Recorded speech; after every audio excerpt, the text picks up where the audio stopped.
बड़ी खामोशी के साथ, बड़ी संजीदगी के साथ आप लोग खामोशी के साथ बैठ जाए, क्योंकि हमारा प्रतीक का खुदा है। बड़े आराम से अपनी खामोशी के साथ सब खुदाओं के हुए बैठ जाए, अपनी आंखों को बंद करें, अपने सर को झुकाएं और हम खुदा खुदा के लिए दुआ करेंगे। आज कलाम की बरकत देने के लिए अपने आप को तैयार करेंगे। बड़ी खामोशी के साथ, बड़ी संजीदगी के साथ सब आंखें बंद हो जाए, सब सर खुदा के हुजूर झुक जाए और हम खुदा के लिए दुआ करेंगे। खुदा बाप, खुदा बेटे, खुदा कुदस, खुदा खुदा, हम तेरा शुक्र, तेरी हमद, तेरी सताइश करते हैं। गुजरे हुए रमजान के लिए रात तू हमारे साथ रहा, तूने हमें संभाले रखा, तूने हमें अपने जलाल से भरा, अपना कभी का हाथ हम पर बढ़ा रखा, तेरी शुक्रगुजारी करते हैं। और इसी तरह हम तेरे कलाम के लिए खुदा पाक तेरी बरकत को, तेरे जलाल का नाम लेते हैं। तो हमें हिम्मत बढ़ाई और हमें अपनी रुआ ना करना, ताकि जब हम तेरे कलाम को सुनने को आए खुदा पाक, तेरा कलाम जो मैदानी तलवार से ज्यादा तेज है खुदा पाक, जब हम बदल में से होकर गुजर जाता है। आज इसी तरह ये कलाम मेरी और हम सबकी जिंदगियों में सभी होकर गुजर जाए और हम इस साथ में होकर शोभना बनाने वाले बने। और इस कलाम का सारा इसका हमारा तुझ तेरे बेटे यीशु के नाम करते हैं।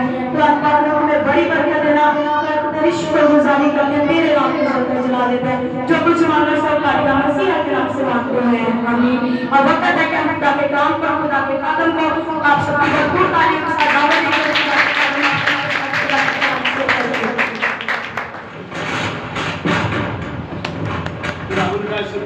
खुदावन की सताइश हो। आज कितने लोग खुश हैं? तो जोरदार तालियां। Hallelujah, hallelujah, hallelujah. मेरे साथ निकाले खुदा के जिंदगी बख्श कलाम मुकद्दस में से मत्ती की अंजील और उसका 21 नंबर बाब और उसकी पहली 11 आयात हम जो है कलाम खुदा में से तिलावत करेंगे। मत्ती की अंजील उसका 21 नंबर बाब और उसकी पहली 11 आयात जो है उसे हम कलाम खुदा में से तिलावत करेंगे। और मैं इसे तिलावत करता हूँ यीशु मसीह के आला और कादर नाम के वसीला से, आमीन। लिखा है, और जब वो यरूशलेम के नजदीक पहुंचे और जैतून के पहाड़ पर बैतफगे के पास आए, तो यीशु ने 2 शिगिर्दों को ये कहकर भेजा कि अपने सामने के गांव में जाओ, वहां पहुंचते ही एक गधी बंधी हुई और उसके साथ बच्चा पाओगे, उन्हें खोलकर मेरे पास ले आओ। और अगर कोई तुमसे कुछ कहे तो कहना कि खुदावंद को इनकी जरूरत है, वो फिर उन्हें भेज देगा। ये इसलिए हुआ कि जो नबी की मार्फत कहा गया था वो पूरा हो कि सहून की बेटी से कहो कि देख तेरा बादशाह तेरे पास आता है, वो हलीम है और गधे पर सवार है, बल्कि लादू के बच्चे पर। शिगिर्दों ने जाकर जैसा यीशु ने उनको हुक्म दिया था वैसा ही किया और गधी और बच्चे को लाकर अपने कपड़े उन पर डाले और वो उन पर बैठ गया। और भीड़ में के अक्सर लोगों ने अपने कपड़े रास्ता में बिछाए और औरों ने दरख्तों से डालियां काट कर राह में फैलाई। और भीड़ जो उसके आगे आगे जाती और पीछे पीछे चली आती थी, पुकार पुकार कर कहती थी, इब्ने दाऊद को होशाना, मुबारक है वो जो खुदावंद के नाम पर आता है, आलमे बाला पर होशाना। और जब वो यरूशलेम में दाखिल हुआ तो सारे शहर में हलचल बढ़ गई और लोग कहने लगे, ये कौन है? भीड़ के लोगों ने कहा, ये गलील के नासरत का नबी यीशु है। पाक कलाम के पढ़े जाने पर उसकी बरकत हो, आमीन। आज शाम जब हम खुदा की हजूरी के अंदर हैं और हम कलामे खुदा की रोशनी में जब देखते हैं तो इसका जिक्र हमें ज़िक्रिया 9 बाब उसकी 9वीं आयत के अंदर मिलता है, जहां पर कलामे खुदा में लिखा गया कि सहून की बेटी से कह, देख तेरा बादशाह तेरे पास आता है, वो हलीम है, गधे पर सवार है, बल्कि लादू के बच्चे पर। हम देखते हैं मसीह के आने से बेहतर इस बात की ये पेशन गोई हो चुकी थी कि जो बादशाह हमारे लिए आने वाला है वो अपने लिए जो सवारी है उसको क्या उसका इंतखाब जो करेगा वो एक गधे के बच्चे का इंतखाब किया जाएगा। और हम देखते हैं यहाँ पर जब यीशु मसीह यरूशलेम की तरफ बढ़ते हैं तो यीशु मसीह क्या कहते हैं, अपने शिगिर्दों को भेजते हैं कि सामने के गांव में जाओ, वहां पर एक गधी और उसका बच्चा बंधा हुआ मिलेगा तुम्हें, और तुम उसे क्या करना, खोल कर ले आना, और अगर कोई तुमसे पूछे तो उससे कहना कि उस्ताद को इसकी जरूरत है। अब अगर इस दौर के हिसाब से हम देखें तो अगर हम ऐसा कोई कदम उठाएं तो मेरे ख्याल है कि कोई भी हमें इस चीज की इजाजत नहीं देगा। वो कहेगा या तो हम तुम्हारे साथ को नहीं जानते, या हम तुझे नहीं जानते, या वो और तरह का हमारे साथ क्या है, बुरा सलूक करेंगे। लेकिन क्यों उन्होंने ताबेदारी की? क्योंकि ये हुक्म किसी आम आदमी का नहीं बल्कि खुदा के बेटे यीशु मसीह का है। हालेलुया। और जब यीशु मसीह के शिगिर्द वहां पर जाते हैं और उस गधी के बच्चे को खोलते हैं तो लोग उन्हें कहते हैं ये क्या करते हो? तो उन्होंने कहा कि उस्ताद को इसकी जरूरत है। तो हम देखते हैं कि वो उन्हें दे देते हैं, वो लेकर चले जाते हैं। और जब वो यरूशलेम की तरफ जाते हैं तो कलामे खुदा में जब हम देखते हैं लूका की अंजील उसके 19 बाब और 39 आयत में से हम आगे जाकर पढ़े तो वहां पर हमें इस बात के बारे में मिलता है कि जब यीशु मसीह यरूशलेम की तरफ जा रहे थे तो यीशु मसीह अकेले नहीं थे। यीशु मसीह के साथ एक बहुत बड़ी भीड़ थी। और वो भीड़ क्यों थी यीशु मसीह के साथ? इसलिए कि यीशु मसीह वहां पर जो है वो यरूशलेम के अंदर दाखिल होने के लिए जा रहे। कुछ तो वो थे जो यीशु मसीह को देखने के मुश्ताक थे, कुछ वो थे जो यीशु मसीह की बातों को सुनते खुदा के कलाम पर ईमान रखने वाले थे। लेकिन उनमें कुछ वो थे जो लाजर को देखने आए थे जो 3 दिन का मुर्दा कब्र के अंदर था, और खुदा के बेटे यीशु मसीह ने कहा ऐ लाजर उठ कब्र से बाहर आ, तो वो 4 दिन का मुर्दा वो लाजर जो है वो यीशु मसीह के साथ है और लोग उसको देखने के लिए वहां पर आए। लेकिन जब एक भीड़ की शक्ल इख्तियार हो गई तो लोगों ने क्या किया, यीशु मसीह को अपना बादशाह कबूल किया। और देखे वहां पर लिखा है कि लोग अपने कपड़े जो है वो उसके आगे आगे बिछाते जाते, दरख्तों से डालियां तोड़ते और वो उसके आगे बिछाते और शहाना तौर पर उसका इस्तकबाल करते। और लिखा है लूका की अंजील के अंदर कि उन्होंने कहा होशना होशना, मुबारक है वो जो खुदावंद के नाम से आता है। तो जो यहूदी लोग थे उन्होंने कहा कि यीशु मसीह के अपने शिगिर्दों को क्या करो, चुप कराओ। तो यीशु मसीह ने क्या कहा? यीशु मसीह ने ये नहीं कहा कि ये चुप हो जाए, बल्कि क्या कहा, अगर ये चुप हो गए तो पहाड़ चला उठेंगे। Hallelujah hallelujah. यीशु मसीह जो है वो इस दुनिया में इसलिए आए ताकि हम जिंदगी पाए और कसरत के साथ पाए। और जिंदगी देने के लिए जरूरी था कि वो एक ऐसी सवारी का इंतखाब करते जिसके पास जाने के लिए एक उम्मीद होती उस शख्स के लिए जो बिल्कुल गिरा हुआ है, दुख के अंदर है, मुसीबत के अंदर है और गरीबी की हालत में है। वो ये ना जाने कि मैं एक बादशाह ऐसे के पास जाने लगा, शायद वो मुझे मिले या ना मिले। गधी के बच्चे पर सवार होने का मकसद यह था कि उसने अपना ऊंच नीच को खत्म किया है, बल्कि वो इंसानी रूप में इसलिए आया है ताकि वो इंसान के साथ मिलाप करे और वो उनके साथ रफाकत में रहे, ताकि इंसान और खुदा का जो रिश्ता आदम और हवा से टूट गया था वो उसको दोबारा से जोड़े। और हम देखते हैं वहां पर यीशु मसीह ने जब जा रहे हैं तो बड़ी भीड़ जो है होशना के नारे लगाते हुए उसका इस्तेमाल करते हैं। तो आज जरूरत इस बात की है कि हमने जब खुदावंद यीशु मसीह के लिए शहाना उसके इस्तेमाल के लिए हमने जो जुलूस की शक्ल इख्तियार की और फिर हम खुदा की हजूरी के अंदर है, तो ये सिर्फ और सिर्फ दिखावे के लिए नहीं बल्कि हमें अपने दिलों को भी तब्दील करने की जरूरत है, ताकि हम जो खुदावंद के लोग हैं हमारे दिल जो है वो खुदा के साथ लग जाए। क्योंकि ये पेशन गोई जो है ये एकदम से नहीं हुई।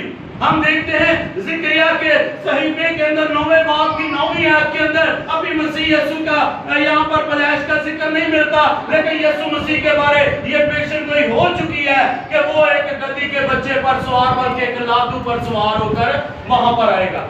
तो मेरे अजीजों, जब हम कलामे खुदा की रोशनी में देखते हैं तो यीशु मसीह ने जब देखा यरूशलेम की तरफ आया तो फिर भीड़ ने उसका इस्तकबाल किया। तो फिर यीशु मसीह ने क्या किया, वो एक दुख की हालत में आ गए। क्यों? क्योंकि यरूशलेम के अंदर क्या किया जाता था? जुल्म किया जाता था, नबियों को कत्ल किया जाता था। और यीशु मसीह जान गए कि ये जगह वही है जहां मुझे भी कत्ल किया जाएगा। Hallelujah, hallelujah. तो यीशु मसीह ने कहा, ऐ यरूशलेम, तू क्यों नबियों को कत्ल करती? वक्त आएगा कि तू रोएगी। हालेलुया। मेरे अजीजों, आज हमें जो है इस बात पर गौर करने की जरूरत है। खुदा का बेटा यीशु मसीह जो मेरे और आपके लिए इस दुनिया में आया, उसने हमारे लिए सलीब पर अपनी जान दी, वो हमारे लिए उसने आसमान के तख्त को छोड़ दिया। लेकिन अब जब वो आएगा तो वो कांटों का ताज नहीं बल्कि दूल्हे का सेहरा उसके सर पर होगा और वो अपनी दुल्हन को अपने साथ लेकर जाएगा। हालेलुया। तो हम जो तैयार होंगे, हम उसके साथ क्या करेंगे? उसकी बादशाही के अंदर दाखिल हो जाएंगे। मेरे अजीजों, आज वक्त है कि हम अपने आप को क्या करें? तैयार करें। अब यरूशलेम में जब यीशु मसीह जाते हैं तो क्या सब वहां पर ईमानदार लोग पड़े हैं? क्या यीशु मसीह ने जब यरूशलेम के अंदर, हैकल के अंदर दाखिल हुए तो क्या यीशु मसीह ने कहा कि ये सारे मेरे लोग हैं और मैं इनसे बड़ा खुश हूं? क्या लिखा है वहां पर कलामे खुदा में? लूका की अंजील के अंदर इस वाक्य का पूरा जिक्र हमें मिलता है और वहां पर लिखा है कि जब यीशु मसीह वहां से होकर यरूशलेम से होते हुए वो हैकल के अंदर गए तो उस पर निगाह की तो वहां पर क्या था? लोगों ने अपनी तिजारत जो है उसको वहां पर शुरू कर रखा था। और वो किस लिए की थी? ताकि जो हैकल में आते हैं वो ये जाने कि ये हैकल से चीज खरीदी गई है, ताकि वो बहस ना करें और जो मूल उनके लिए मुकर्रर किया जाए वो उसी से ले, ताकि एक अच्छा प्रॉफिट जो है वो उनको मिल सके। लेकिन यीशु मसीह ने क्या किया? लिखा है कि यीशु मसीह जब वहां गए, उन्होंने मुकद्दस हैकल की हालत को देखा कि वो बिगड़ी हुई है, वहां पर तजारत है, वहां पर नफा की खातर जो है खुदा के घर को जो है रुस्वा किया जाता है। तो जैसे कलामे खुदा में लिखा है कि तेरे घर की गैरत मुझे खा गई। तो यीशु मसीह ने क्या किया? उनके सारे इख्तियार को जो है उसको उल्टा दिया। जो वहां पर लोग अपने खरीदो फरोख्त कर रहे थे उनके तख्तों को उल्टा दिया और लिखा है, यीशु मसीह ने कहा कि लिखा है कि मेरा घर दुआ का घर कहलाएगा, लेकिन तुमने इसे डाकुओं की खो बना दिया है।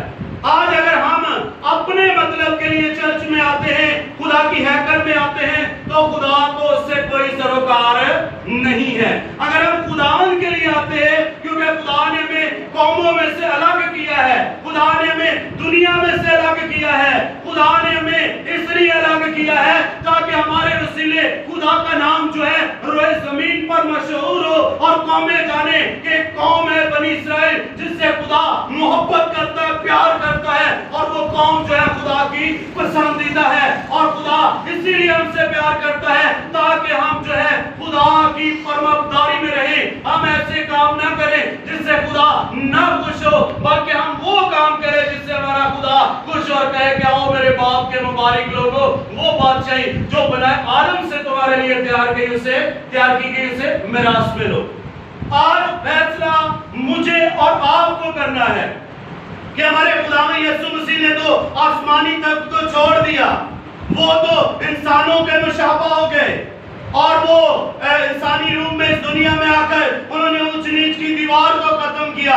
उन्होंने अपने लिए कुआला सवारी का इंतजाम नहीं किया, बल्कि एक लादू पर सवार होकर ये पैगाम दिया कि वो उनके लिए आए हैं जो गरीब है, मस्कीन है, मुहताज है, दुखों के अंदर है, और वो इसलिए आए हैं ताकि वो रिहाई पाए और जिंदगी पाए और कसरत के साथ पाए।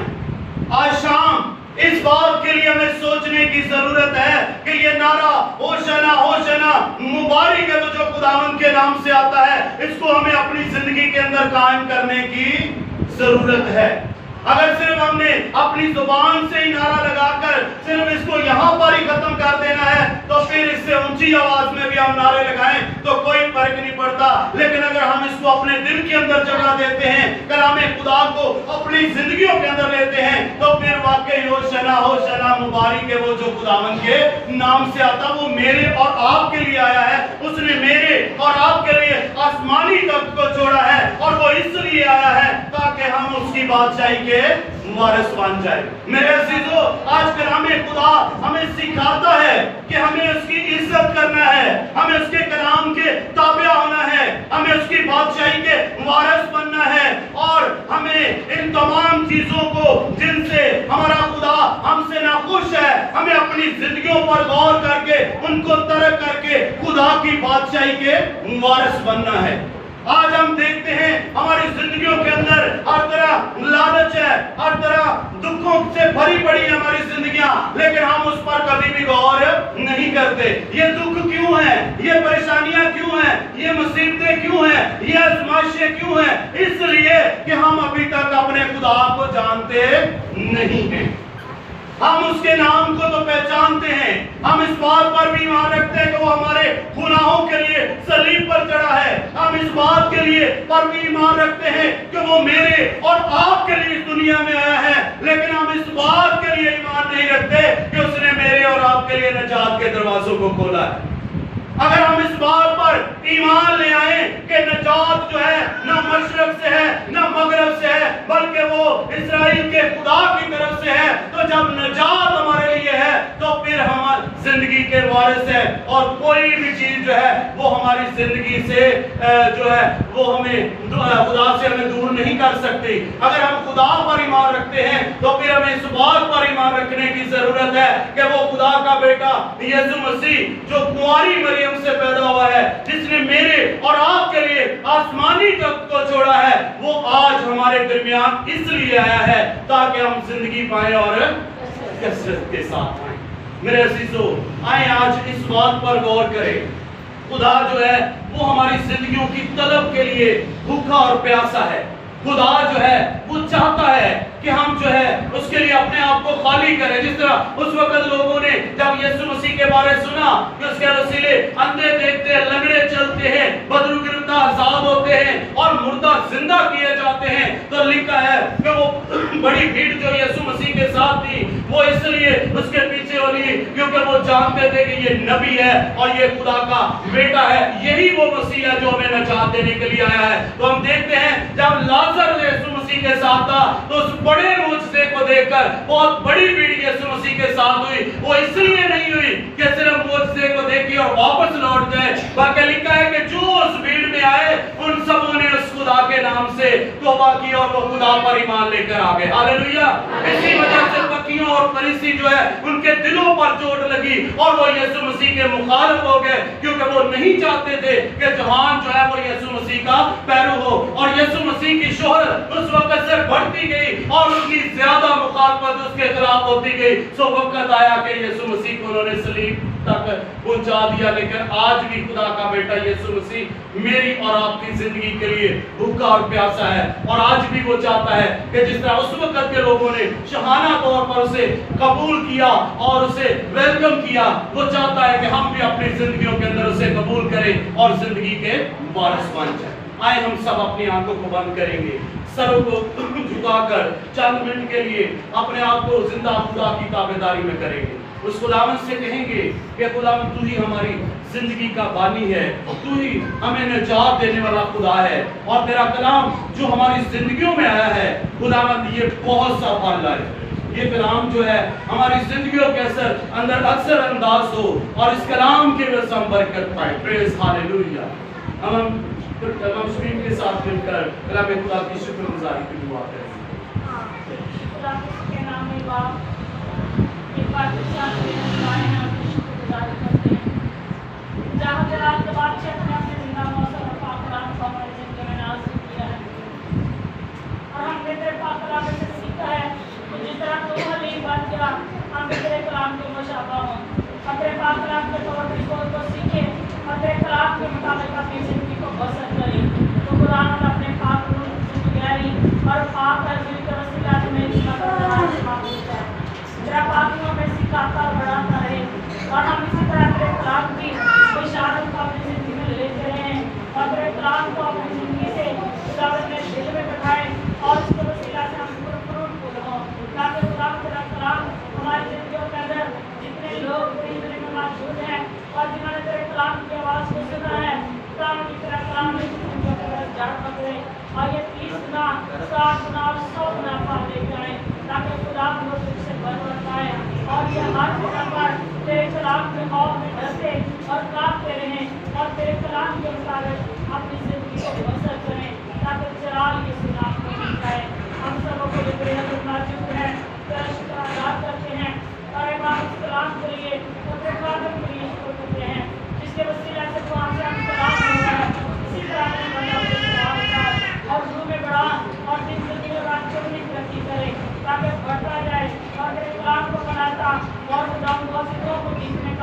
अता करें ताकि खुदा की इस्तेमाल करें इसी यीशु के अजीज नाम में और जलाली नाम से इसका इस्तेमाल लेते हैं आइए हम इसी तरह अपने मिलकर गीता के इसके दरमियान अपना शुक्र का हदिया हम खुदा के हज़ूर पेश करेंगे कौन कहता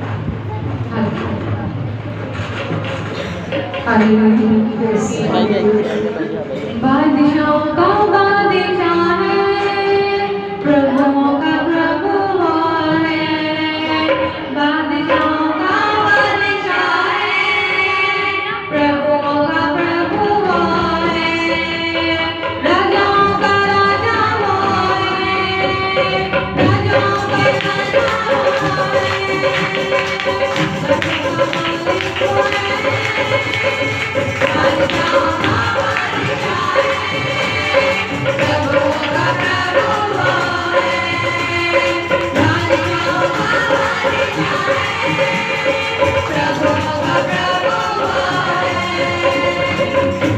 अपने हाथों से इस्तेमाल करेंगे तो आपको तालियों का साथ मिलकर गाएंगे यीशु मसीह जब आएगा हम सबको ले जाएगा यीशु मसीह जब आएगा हम सबको ले जाएगा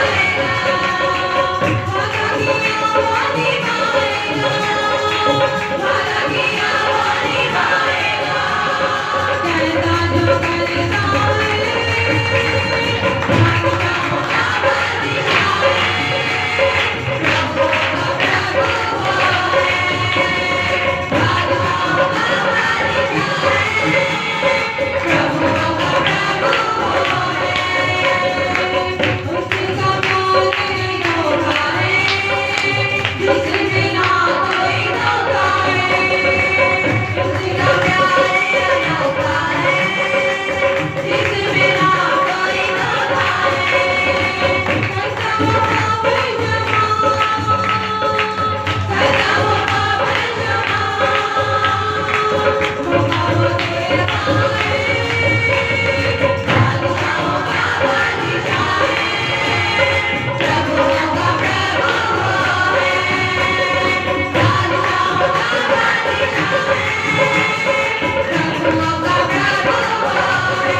करें और उस खुदावंद की शुक्रगुजारी करें।